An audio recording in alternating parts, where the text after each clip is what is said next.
What's up, everybody? How's everybody doing tonight? Woo! That's what I like to hear. Down to hear some stand-up comedy? Yes! Me too. Ladies and gentlemen, welcome to the stage, Jack Usher. Thanks, Fletch. Hey, everybody, I'm Jack Usher. I'm a Jew, just like you guys. I'm from Los Angeles, moved to New York, been here about 3 years. Been doing comedy in the city. I just went on my Birthright trip just this last summer. And during the trip, I had the privilege of doing a stand-up set for my group right in front of the Bedouin tent, right there.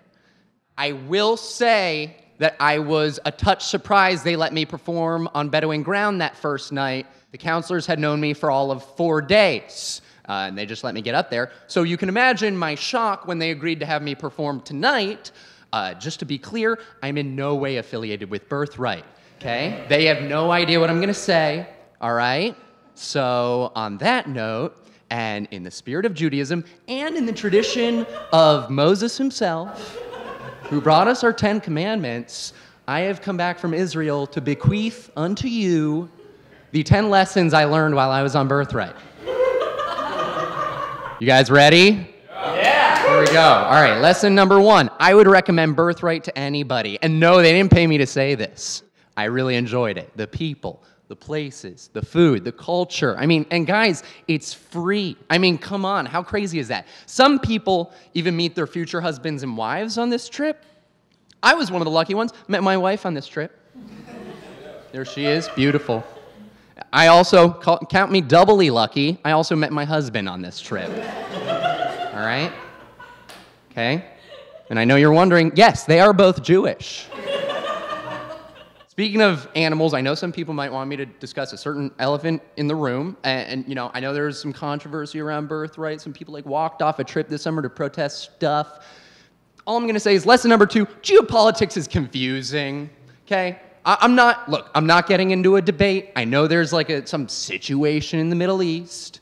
I know that maybe people are like, think there's a birthright agenda and whatever. Look, I don't know enough about it. I'm not gonna comment on it. I'm not getting into a debate, all right? Here's what I do know. Here's what I do know. While I was on the trip, we were staying in a kibbutz in Urim. It's on the west side of Israel, kind of near Gaza. In the middle of the night, some bombs landed a couple miles away, okay? In the morning, our counselors rounded everybody up. They said, guys, I don't know if you know, but some bombs landed nearby. Everyone said, oh my gosh, that's crazy. And I actually slept through it, but then they said, we're gonna have to evacuate Urim. And everyone's like, oh, wow. And then they said, but we're gonna go back to the Tel Aviv beach. Everybody was pumped, okay? Everyone was psyched. We're going back to the beach? That's awesome, great, awesome. Great job, Gaza, really great bombing. One of your best bombings, 10 out of 10, we'll get bombed again. So needless to say, the situation's still confusing for me. But no, I felt safe. You know, despite what they say on the news, I never felt in danger. You know, getting bombed for me was at worst annoying. You know what's more annoying than getting bombed? The 47 other Jews on my trip. That's more annoying for me. Lesson number 3, American Jews are soft. We're soft, guys. Let's be honest. We're a soft people. You know who's hard? Israeli Jews. Those guys are hard. They have to serve in the army when they're basically children. So, you know, they have like real worldly concerns, like defending their country or, you know, not dying. They have real concerns. My biggest concern on the trip, making sure my sunscreen had enough SPFs. That was my big concern. They actually were so soft that they made a rule that you have to wear a hat to protect yourself. They made that a rule. They had to. Speaking of, you guys notice my hat?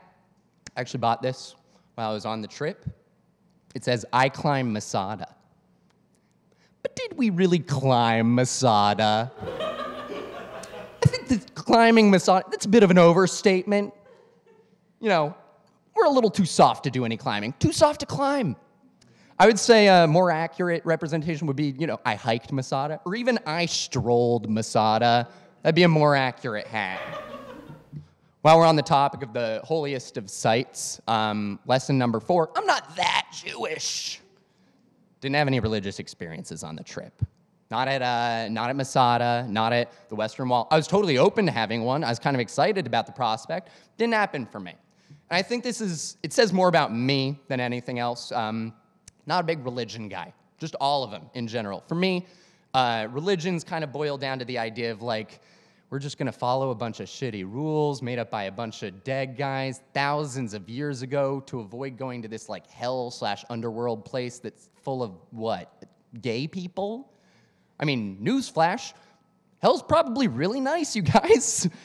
I bet you arrive to hell and it's like, oh, welcome to hell. We've got 3 yarmulkes picked out for you. Satan's got a 20 for whoever finds the afikomen.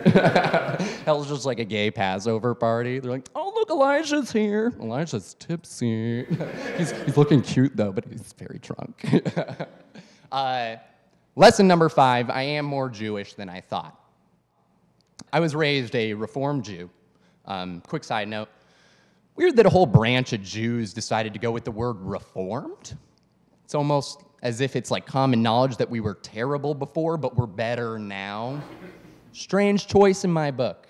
But I am one of God's chosen people. Colloquially on the streets, I'm actually referred to as an NJB. You guys know what an NJB is? Anybody? Nice Jewish boy, that's right. I'm a nice Jewish boy. And so I know it's a term of endearment. I know it's a compliment, but I think it's one of the most backhanded compliments that exists.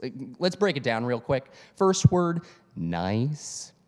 No guy wants to be nice. I'm pretty sure it's pretty well documented that nice guys have historically finished last. No thanks on nice. I'm gonna pass on nice. Second word, Jewish. Third word, boy.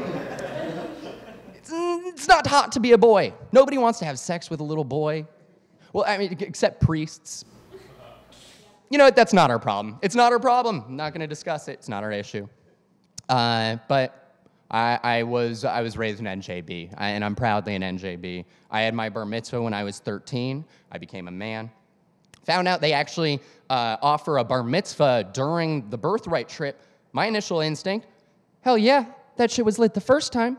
Let's run it back. Little cha-cha slide. Little Mambo number 5. Jump in a freak train. I mean, come on, guys. I wanted to run that back. Turns out I'm the only person on my trip who got bar mitzvahed for the second time. I became a man for the second time. This is pretty much as manly as it gets, people. This is straight up man. And if you're wondering, no, I did not get a second bris. Not that manly. Let's take a quick detour for a sincere moment. For me, the biggest part of Judaism is my family. And there's a quick sincere moment. The real reason I got my second bar mitzvah is because I wanted to get a new Jewish name. And I decided I named myself Yitzchak ben Hayaleah. Yitzchak means laugh, Ben means son of, and Hayaleah means, well, it's my mom's Hebrew name. It's a mix of her relatives. It's her name. I wanted to give the shout out to my mom because she deserves it. She's a big boss. And, well, here's the quick sad thing. My dad died when I was 7, left me, my mom, my brother.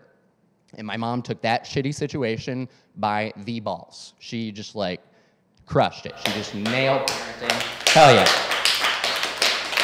She nailed it. She's, like, the closest thing to, like, an actual superhero for me. And just to give you a little bit of color,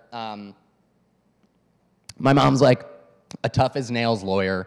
And my brother, my older brother, he's, like, a cooler, more handsome, savvier version of me. So fuck that guy. You know, I didn't have any religious experiences on the trip, sure. But all my birthright epiphanies, they were about my family. They were about how I realized that despite our flaws and our fractures, we're strong. And I'm loved. And we're Jewish. That's Judaism for me. And I feel grateful for that.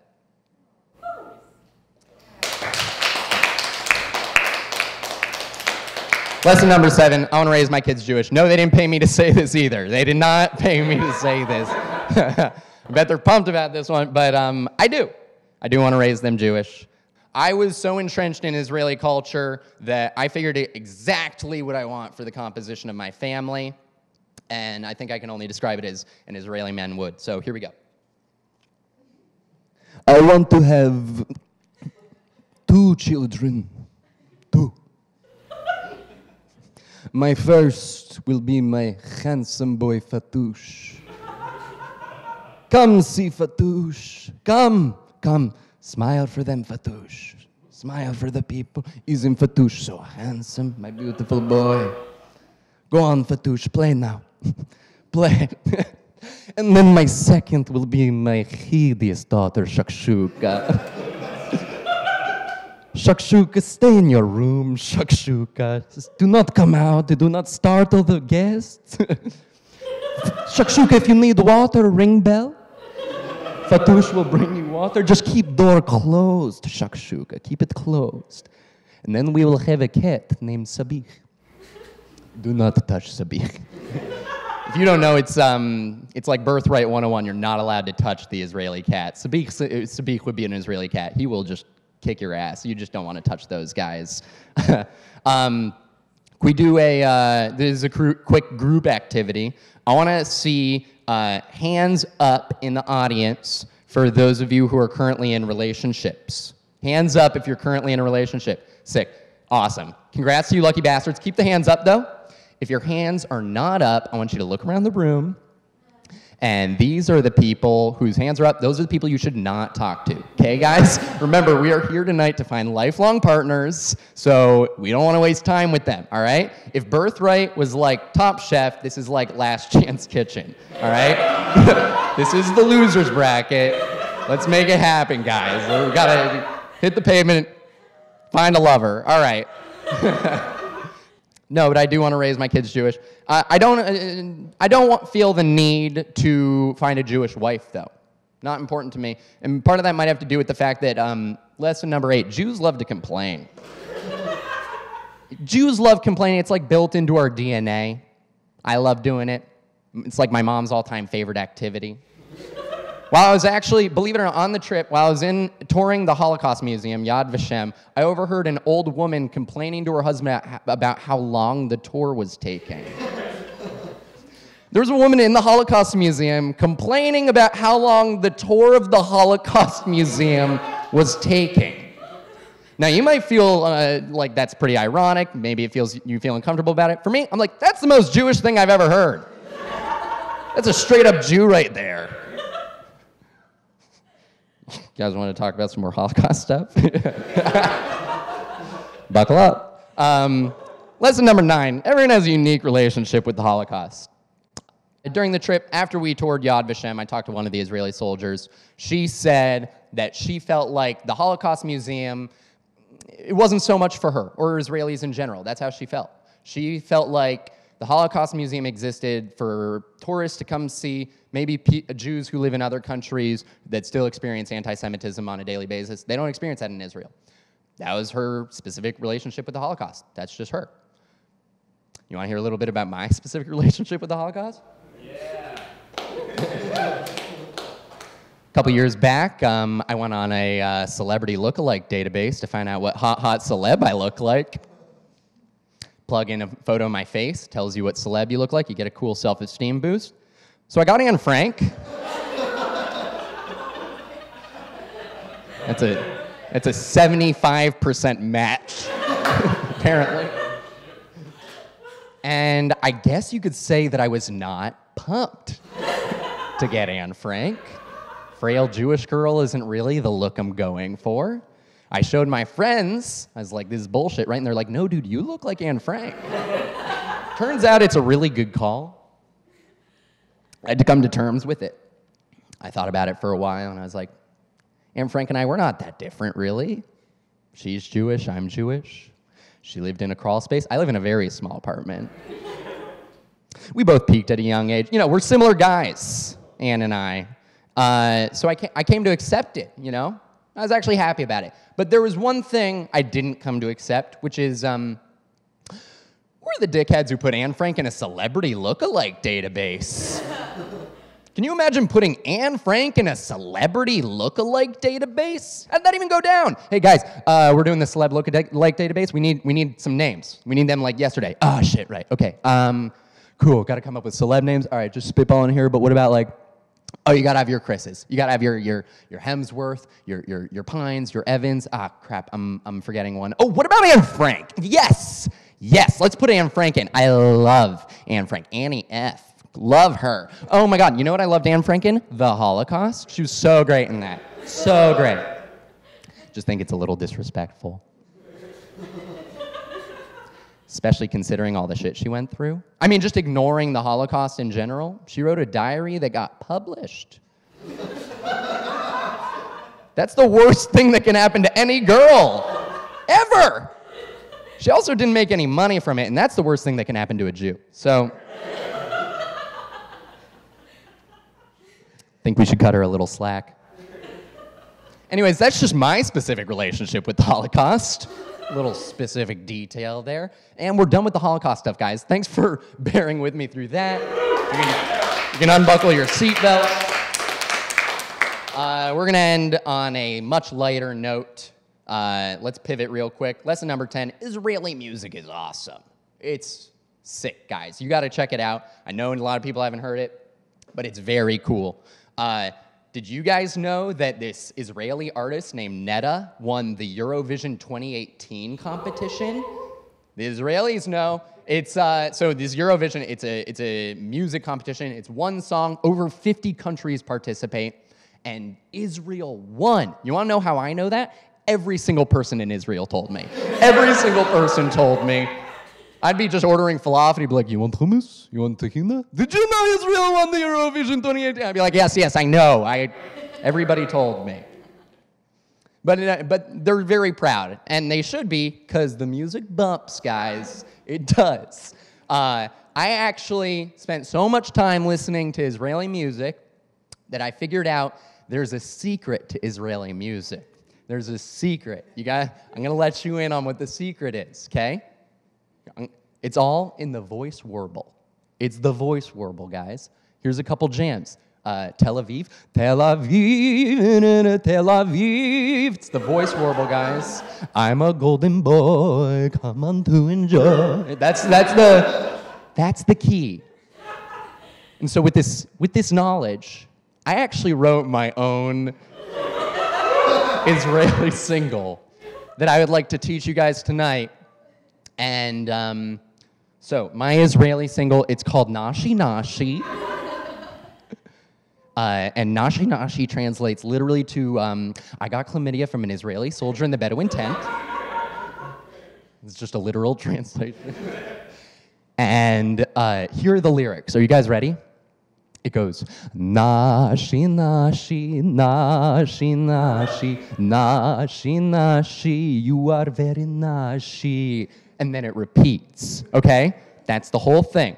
Can you guys sing it with me one time? Here we go. 1, 2, 3, 4. Noshi, Noshi, Noshi, Noshi, Noshi, Noshi, you are very Noshi. Excellent, you guys, you crushed it. Okay, so there's one more very important ingredient, which is the backwards hand clap.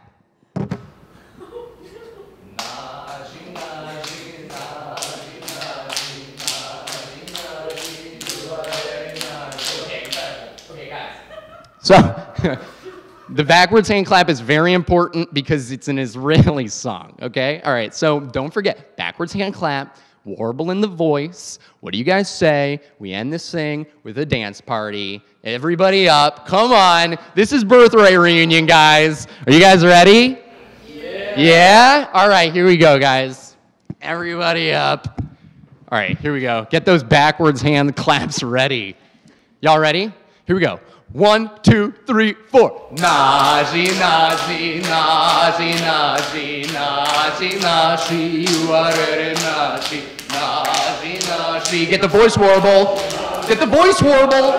Nashi, you are very quiet. Nashi. Nashi, Nashi, Nashi, Nashi, Nashi, Nashi, you are whisper Nashi. Nashi, Nashi, Nashi, Nashi. Noshi, Noshi, Noshi, you are loudest Noshi. Noshi, Noshi, Noshi, Noshi, Noshi, Noshi, you are very final Noshi. Noshi, Noshi, Noshi, Noshi, Noshi, Noshi, you are very Noshi. All right, thank you everyone. I'm Jack. Thank you so much.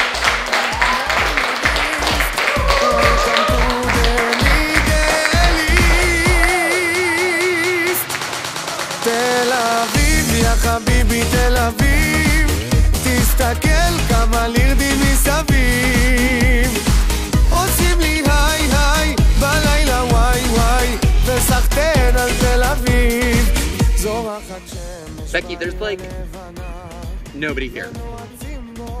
This place is dead, Becky. Let's go, Becky. This place is totally dead. Let's get out of here. Jazz match. There is a jazz match. Beauty. Welcome to